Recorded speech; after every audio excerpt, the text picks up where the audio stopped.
Thank you, Mr. President. New Zealand appreciates this opportunity to engage with Iran as part of our long-standing bilateral exchange on political and human rights issues. As in all such discussions, we regard the benchmarks as those international human rights standards and conventions to which our countries are signatories. In many cases, the response by the Iranian authorities in the post-election period fell short of these standards. We are particularly concerned about the scale and nature of the violence, arrests, torture and killing of peaceful demonstrators exercising their democratic rights.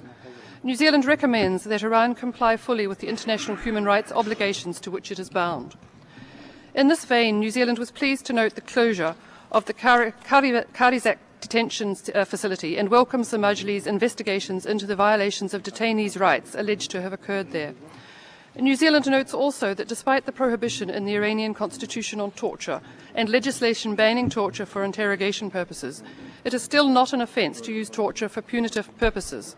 And despite the judiciary's moratorium on the use of stoning, this method of execution has persisted as a Sharia court-mandated punishment.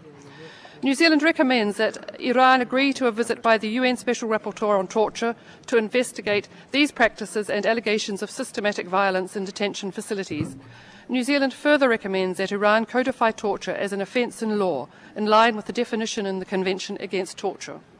New Zealand abhors the use of the death penalty, especially for minors or those who committed offences while they were juveniles. New Zealand recommends that Iran cease these practices immediately. New Zealand objects to discriminatory treatment against religious, ethnic, political, social or gender groups in any country and is gravely concerned about the ongoing persecution of members of the Baha'i faith in Iran, especially the trial of the Iran in relation to the 2008 Shiraz Cultural Centre bombing. New Zealand recommends that Iran reconsider the inclusion of apostasy, witchcraft and heresy as capital offences in its updated penal code. New Zealand recommends also that the trial of the Iran be conducted in a fair and transparent manner